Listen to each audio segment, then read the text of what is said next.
Let's get ready to rumble! What's my take on 50 Cent and Floyd? My take is, when I was coming out of Morrison's supermarket with my croissants for breakfast this morning, right? They was probably coming out of, I don't know the names of hotels or restaurants, the Four Seasons, with Savoy, them places, eating gourmet breakfast. Yeah. My take is, I can't take their beef as serious as some of you guys are.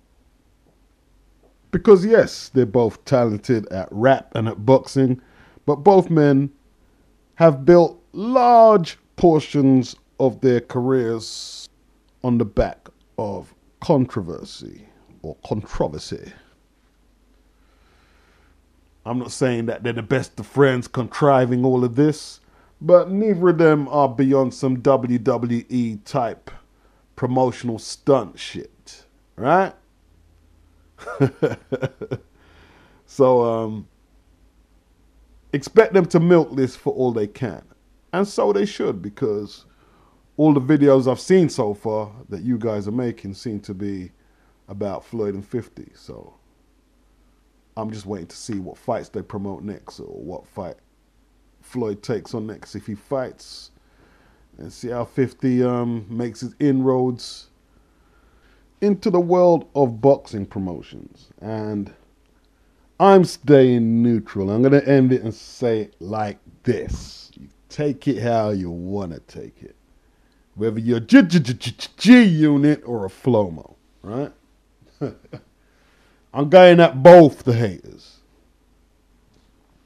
It's funny how you say 50 is whack at rapping. It's funny how you say Floyd can't box, but yet they've managed to milk all them belts, titles, platinum plaques, and dollars out of the game. And it's mostly black people criticizing them.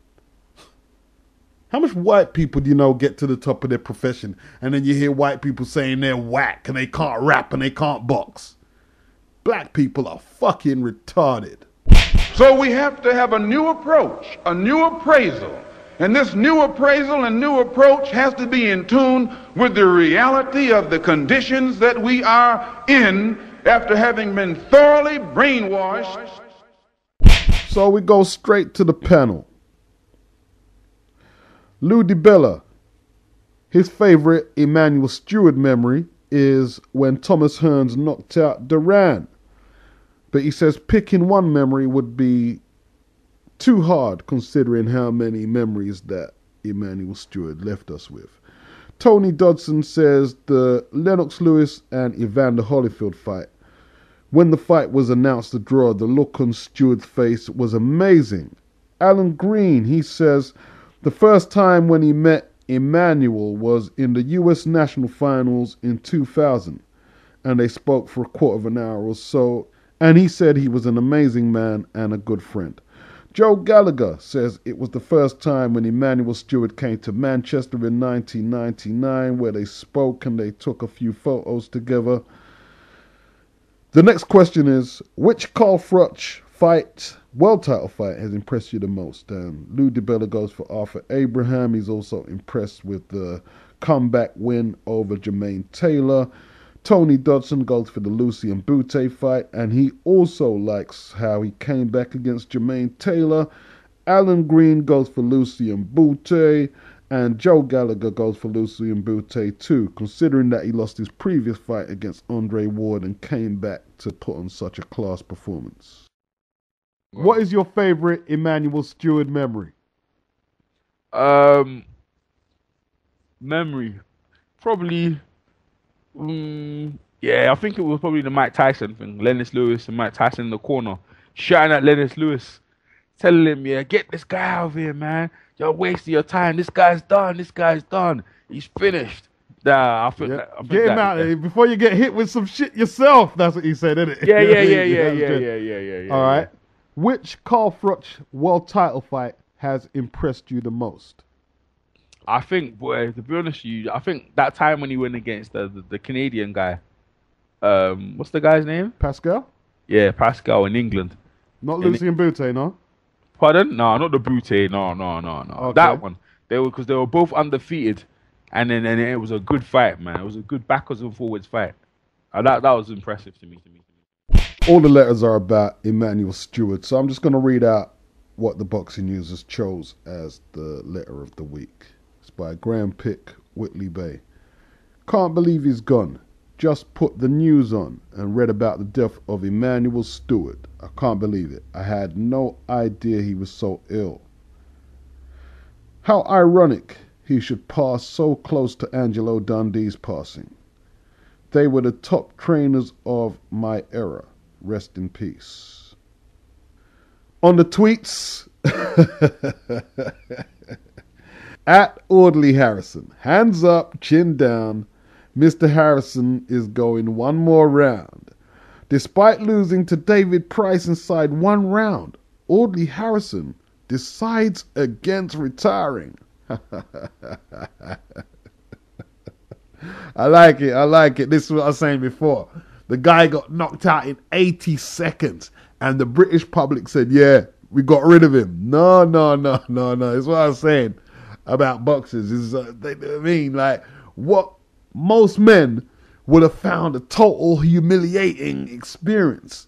Boxers, they're not only physically tough, they have the mental fortitude to say, yo, I don't give a shit if you laugh at my expense. I'm going to go on, and I am going to conclude my destiny. That's freedom. You can't get no more freedom than that. Frankie Gavin replied to this tweet and said, good luck, Audley Harrison. No shame in losing to the last two guys you've lost to, mate. One is a former world champion and one is a future one. Frankie Gavin offers his best wishes to Harrison, followed his announcement. Damn, Frankie, you sound like, what they call it, an enabler of a drug addict. Let's see what Spencer Fury replies to Audley. He says, Harrison won Olympic and Commonwealth gold, professional Commonwealth and European titles, challenge for a world heavyweight crown. How many people can say that? Very, very, very, very true. Yeah, because look, let's keep it real. You see, oh yeah, rubbish, this and that, and that, and that, and that. I tell you what, yeah, if you even get to a junior ABA amateur final, right? Come back and talk to me and I'll be impressed. Even if you do that, a junior ABA final, I'll be impressed. I tell you, let's even set the bar lower for you, right? Let me take you into the Tottenham Enterprise gym, right? And you spar with one of the boys who's doing it regular for 3 rounds. And if you come out of there and want to go back in with him the next day, I'll give you the right to slag off Audley. How about that?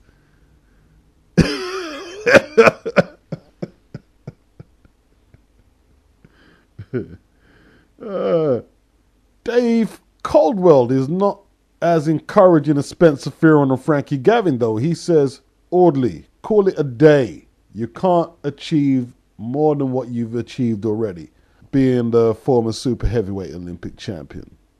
That's Dave Caldwell's opinion. Dave Caldwell is a professional British boxing trainer. At K Holt 456, this is Kendall Holt. Thomas Delorme finally fought a real welterweight and failed the test. Kendall Holt comments on Puerto Rican prospect Thomas Delorme's surprise stoppage loss to Luis Carlos Abrego. I fell asleep when that was on. See, what a lot of you guys don't realize across the pond, when a lot of these fight cards are coming on, right, it's probably, I don't know, 8 o'clock or 9 o'clock where you are in the evening. Nah, for us, man, you're talking it's 4 a.m., 5 a.m., man is staying up. And them things, you know what I'm saying? So a lot of times I have to just catch a delayed recording on YouTube or something. At Real World Kid Ali, I've been working hard every day and the fruits of my labor showed last night. Just another step on the way to achieving my ultimate goal of becoming a world champion. Former US Olympian Saddam Ali moved to 16-0 after defeating Ronnie Warrior Jr. Ron Warrior, I know that name. Didn't he fight Tyrone Trice back in the 90s? It could be his son. You know what I mean? I'll look into that later. Let's move on.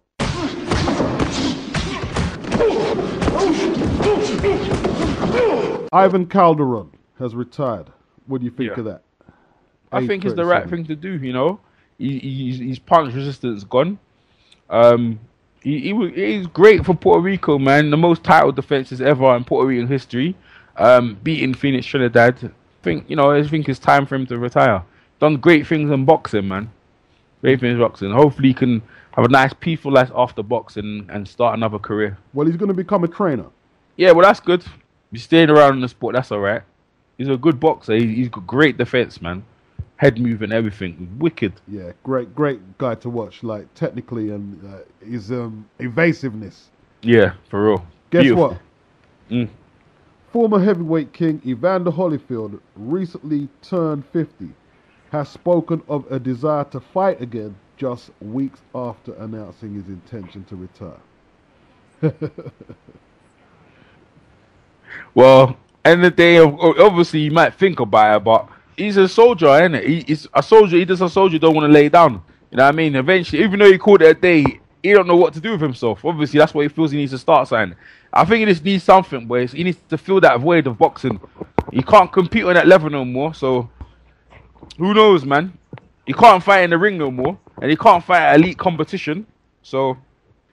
Eddie Hearn is at loggerheads with Golden Boy Promotions over where Kell Brook will make his mandatory challenge to IBF welterweight champion Devin Alexander. If we have to go to America, then we will. But it's my job as Kell's promoter to give him as many advantages as possible. And that would be to hold a fight in the UK. I'm prepared to go to purse bids and we won't necessarily win, but we will do everything we can. And we will definitely sell out the Manchester Arena or the Sheffield Arena. We've got big backing from Sky and our international broadcast partners. We are at a disadvantage because of the 75-25 split in Alexander's favour. I think Kell can beat him, and his confidence is sky high. He's happy to fight anywhere. What do you think of that? I think Golden Boy are scared of what happened with Khan and Peterson. They don't want that shit happening. They'll lose so much. They'll lose their hold of the welterweight division. What happened to Khan was devastating to him. They don't want to make that mistake again, where they thought, okay, we just underestimate someone. Let's fight someone in their hometown. They know they could probably lose. They know they shows they're scared of Kell Brook. They know Kell Brook's a good threat, and they want to put things in their favor.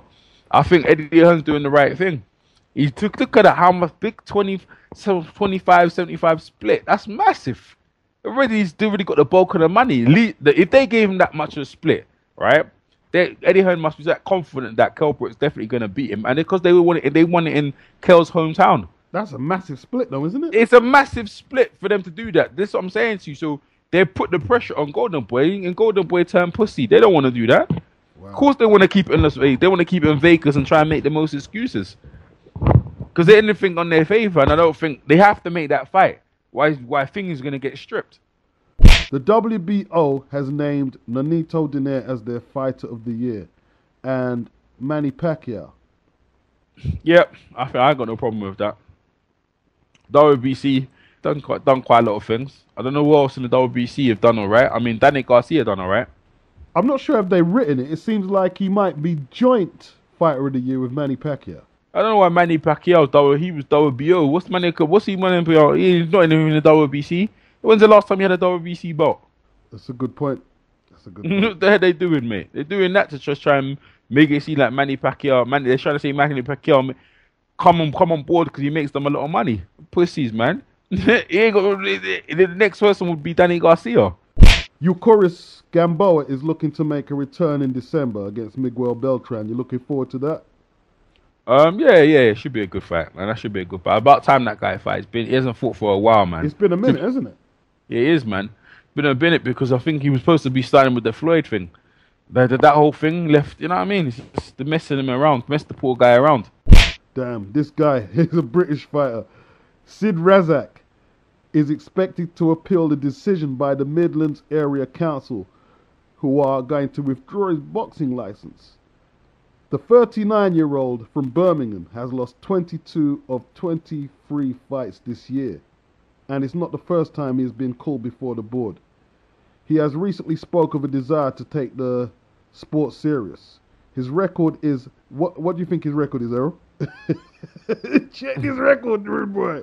His record is... Go on, enlighten me. Go on, tell me. 8 wins, 99 losses. 99 losses? Yeah, that's what he says here. Come on. 99 losses, come on now. That's what kind of losses? Did he lose them all on decision or he lost them by knockouts? I don't know, man. He's only been stopped 3 times though, I think. Yeah, but that means he's decent, then, isn't it? He's a journeyman. This makes his money. It makes his money losing, isn't it? Yeah. That's what it is basically. That's what it is. Yeah. What they want to put his license for? He 3 times out of 9. That guy's pretty good, man. That's not bad. Yeah, he's actually more than a good defensive fighter, man. Yeah. That's a good ratio. That's a high percentage, man. That's and more than likely, they haven't been all KOs. I bet one of them's been a cut, probably. Yeah, probably. Or on his feet, and maybe one he might have got laid out. You know what I mean? But obviously, with that many losses, yeah, he still even lost that many. He never been stopped proper. He ain't been flattened. You know what I mean? Yeah. And then another thing, is he slurring? I don't know if he's slurring. I don't know.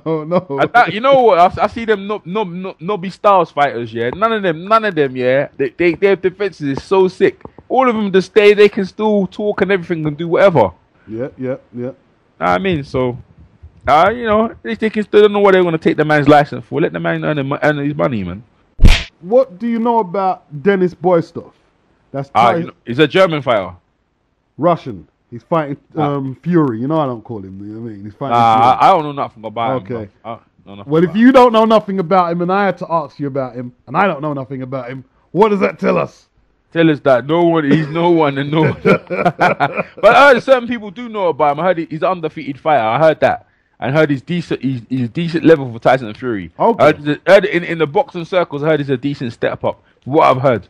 All right. Well, I'll tell you what I'm going to do later. I'm going to go look up some of his fights and make an assessment. Oh dear. Okay, fair enough. Yeah. All right. You know what I mean? Maybe you could do that and we could I'm not interested, but boy, I'm not interested. I don't blame you. I don't blame you. Oh man, I'm not interested in that, bro. But go on. Joe Dwyer, a representative from the World Boxing Council in New York, has defended the organization's decision to sanction Erik Morales' fight against Danny Garcia despite all the drugs controversy. What do you think about that? Is that a defendable position? Nah, not really. No, it's not this. Nah, well, listen, them people, yeah, they're all corrupt, man. They're all corrupt. It's an indefensible position. You can't defend something like that. But it shows you how corrupt it is. They love Erik Morales, innit? Yeah, for real. What do you know about Nathan Cleverly's next opponent, Ryan Coyne? The Irish, undefeated Irish guy. Yeah. Irish guy. Yeah. Is he Irish? Yeah, he's Irish guy. Irish guy.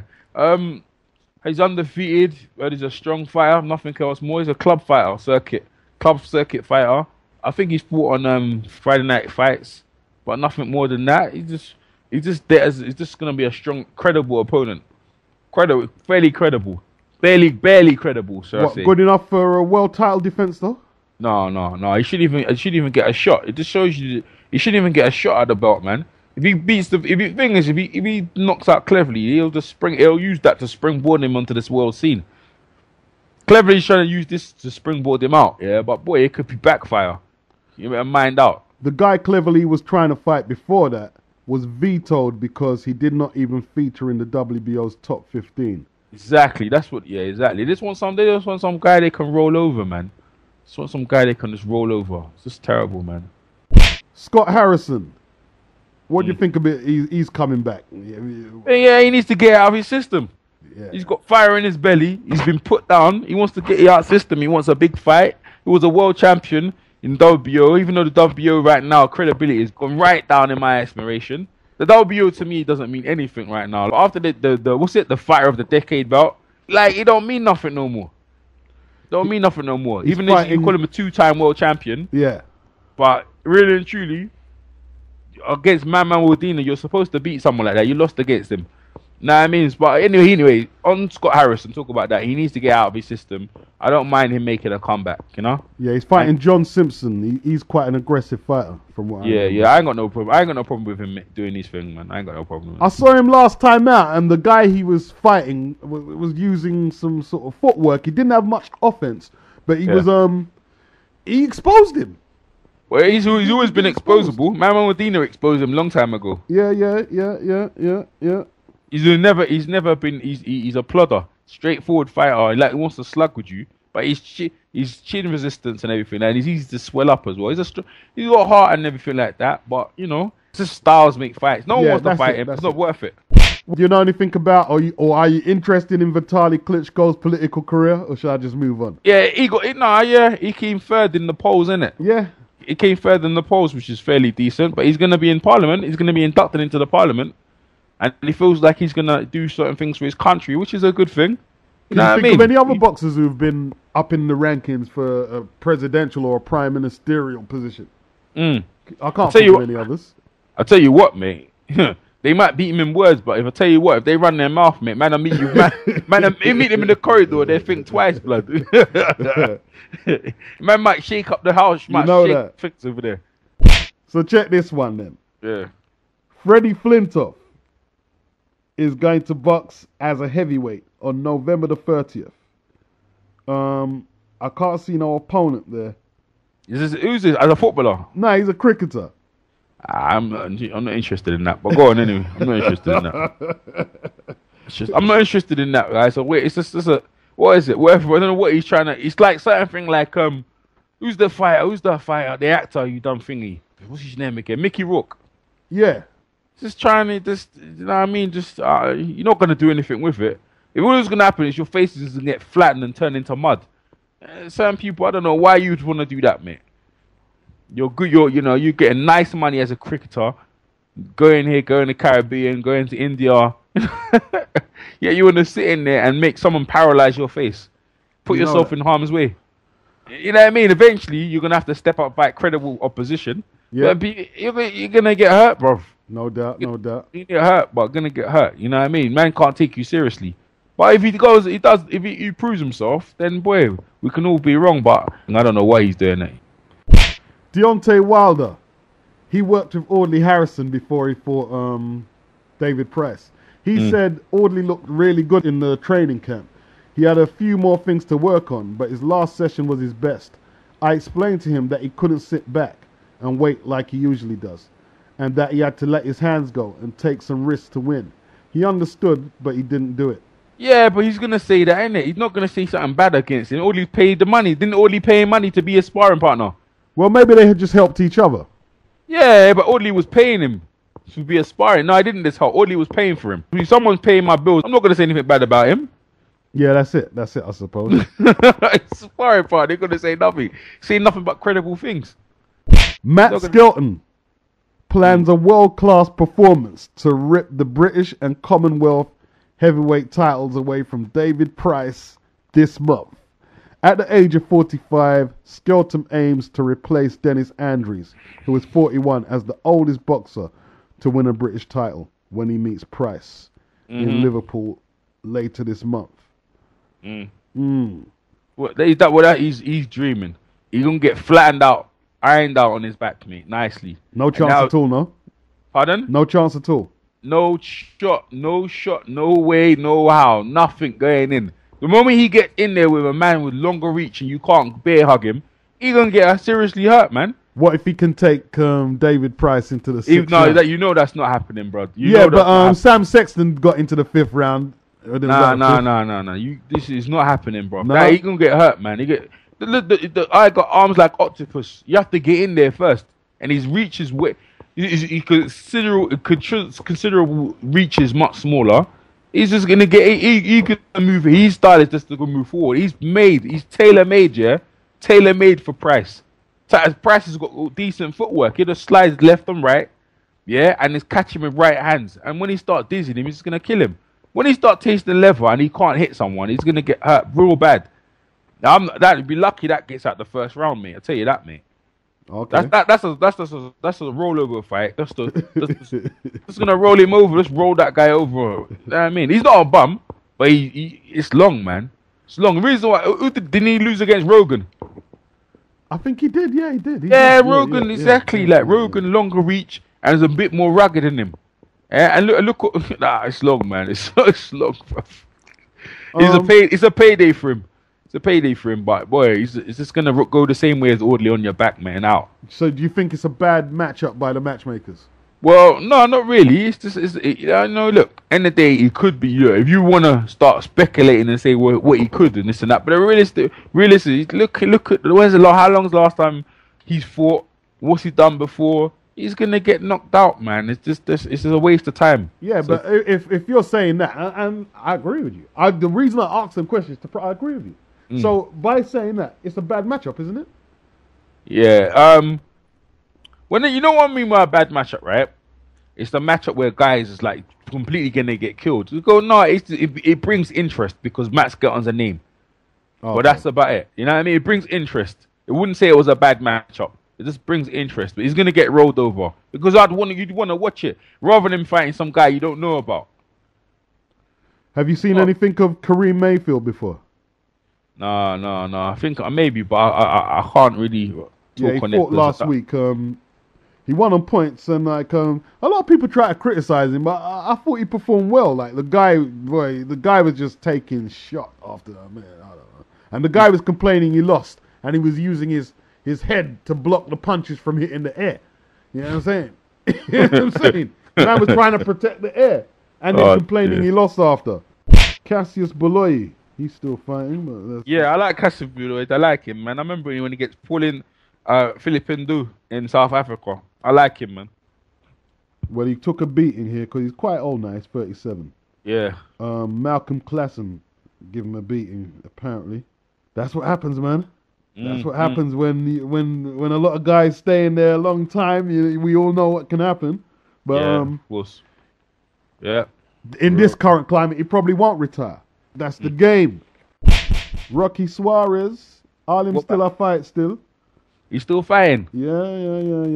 It's a shame, man. Rocky Suarez was alright, you know. He won though. He won recently. Yeah, against Antonio Escalante. Okay. So he's still in the shake-up.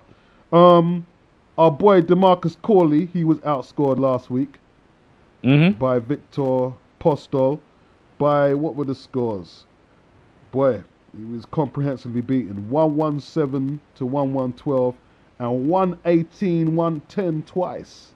He's not going to retire. No. He's still in great shape, and he's turned into a journeyman now, and he just earns his money. He might surprise some people or not, but he's seems like obviously he's just fighting for the money. So. And you see, he's probably won and I haven't seen the fight, but sometimes you read these reports. And then you go watch the fight on YouTube. Yeah, boy, this is a closer fight than that. And then you realize it's in the Ukraine as well. And he might have lost it, but I bet it's a closer points loss than what they're saying. Yeah. You but look, it's like, bro, it's like what we saw yesterday. You knew Frankie Gavin, if he gets to the points, they're gonna give it to him on points against Whittaker. I don't care how close the fight was. Yeah. To be honest, I didn't really see Frankie Gavin do anything. And Whittaker was just the two of them. The two of them, honestly, it's honestly, man. That you listen.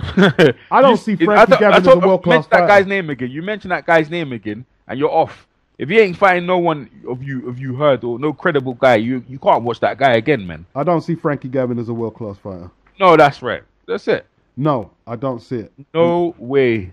That guy a world class fighter. No way. And it's funny, I just turned into that page just now where they're covering it, and they did predict Frankie to win on points. But they said that it might become an ugly encounter. And god damn, was they right, man. What about this prize fighter thing? I don't get to see much prize fighters. I watch it. I enjoy prize fights. It's entertainment, you know. This is a tournament set up.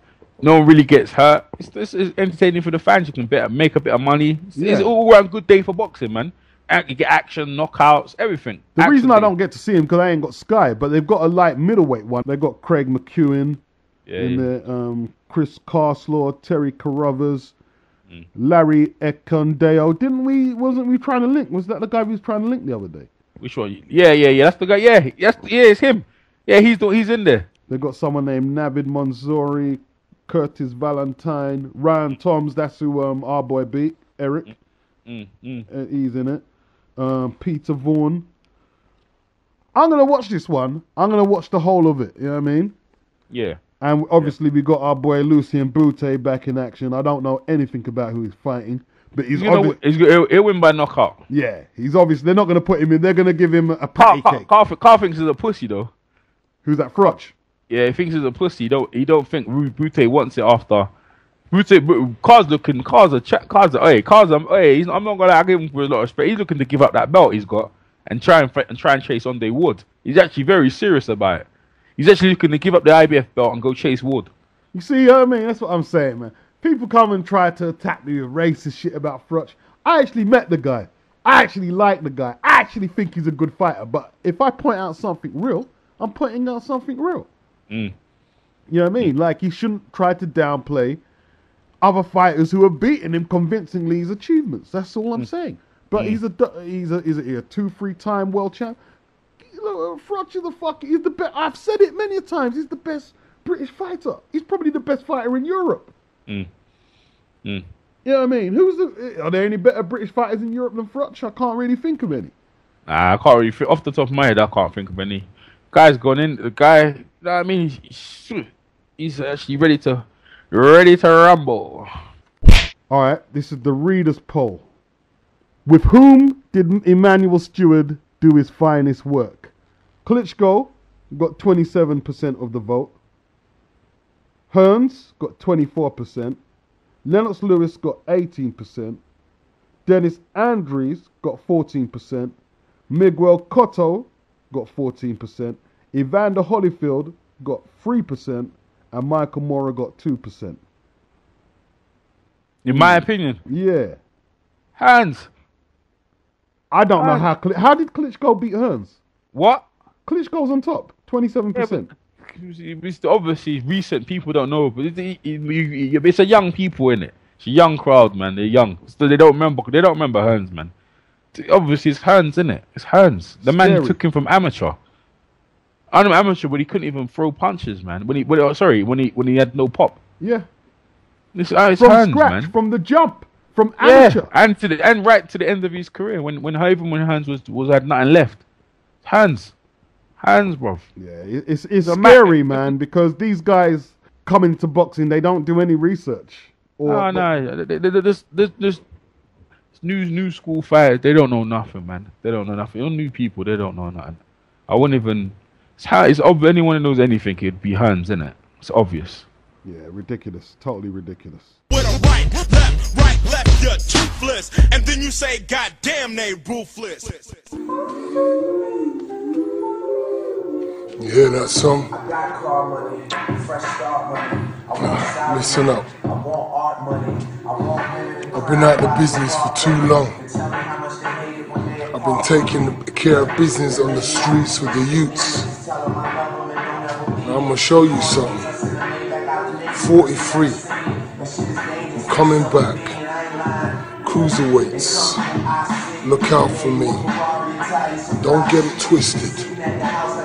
Don't feel that 43. I ain't packing. I ain't stacking. Cause I'm coming. I'm coming. I'm getting nasty. I'm feeling horrid. I'm feeling like I want to hurt somebody. I'm feeling like I want to feel some pain. Listen up. Don't take this for no joke. Enzo, British, all them boy them. Watch out for me, because I'm back. I remember what I've been through. I'm serious. Promoters, look out for me. You need to come and do some business. Let's do some ticket selling. Let's make some P. And let me inspire the youths that it's never too late. Watch this space. Bless us. If you're wondering who that is, that's Mark Prince, former WBO Intercontinental Light Heavyweight Champion from Tottenham. My homeboy. Okay? He's making a comeback. He's been out the ring a while. 19 wins, 15 KOs. He lost one fight in his WBO Light Heavyweight Challenge to Dariusz Michalczewski. And he's on a comeback. And he's looking mean. And he's looking powerful. Yeah?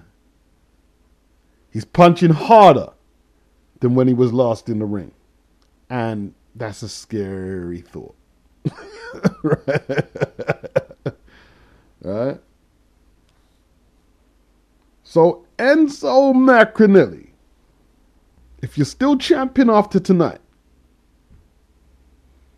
or if the belt changes hands and Oval McKenzie wins tonight and is in ownership of the Commonwealth Cruiserweight title, or John Lewis Dickinson, the British Cruiserweight champion, watch out. The count starts. 2, 3, 4, 5, 6, 7, 8, 9, 10. That's it. I'm just going to read out a few bullet points from the hit and the miss section rather than read out the whole lot. I'm going to do that this week. At number 3 in the hit section is Mike Constantino, a New York light heavyweight who has only one hand, but his battle to get his license proved worthwhile as he won his debut on a stoppage. Damn. That can't do much for his opponent's self-esteem. Because, no, I'm not saying Mike can't fight. I haven't seen him fight. But damn, how do you go around telling people you lost to someone with one hand?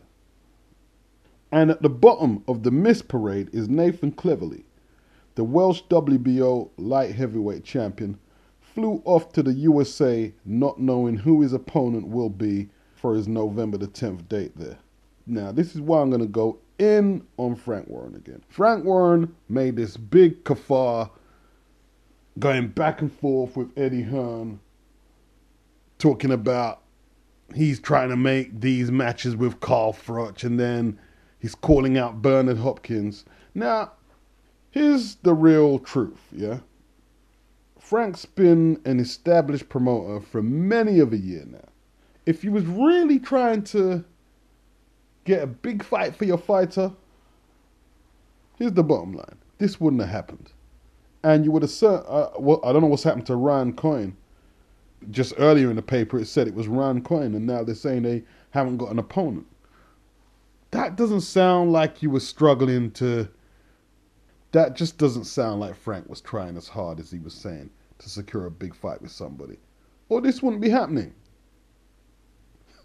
And if he was really trying it hard to get Nathan this big opponent for this big fight, how comes the guy before Ryan Coyne was vetoed?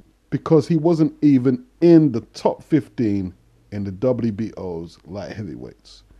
You know, because if the WBO didn't veto that guy, Frank would have let the fight go ahead, wouldn't he? The only reason it didn't go ahead was because the guy couldn't get vetoed. Frank was happy for it to go along.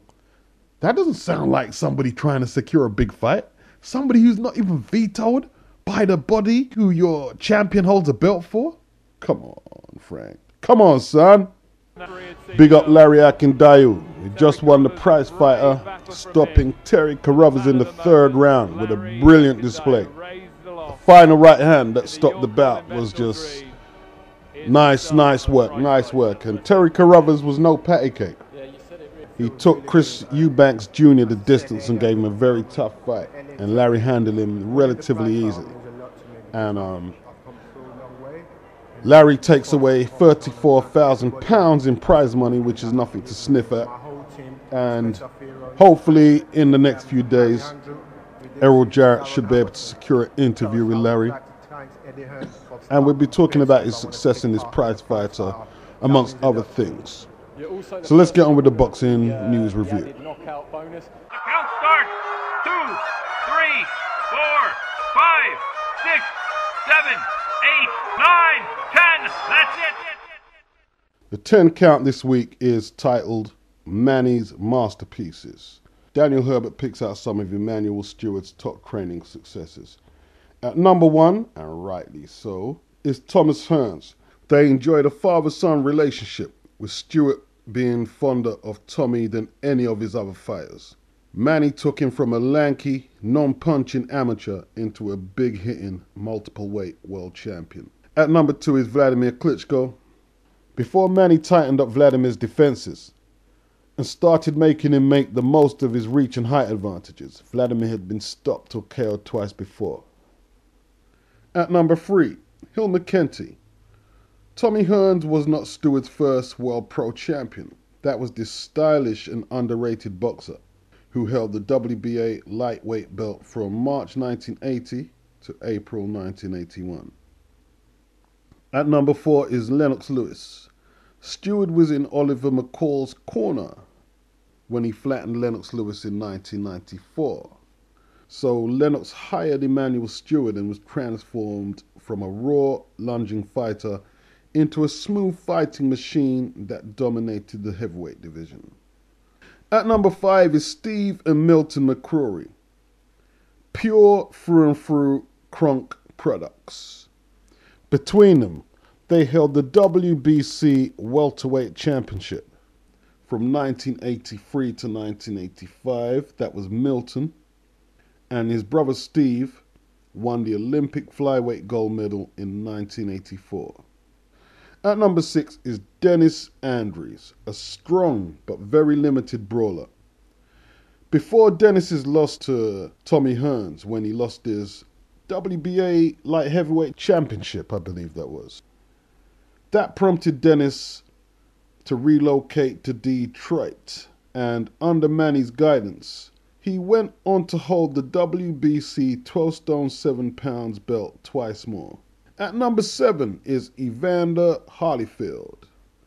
Holyfield's defeat of Riddick Bowe to regain the world heavyweight title became known for the Fan Man. That's the guy who parachuted into the arena. Basically stalled the match for probably the best part of 20 minutes or something.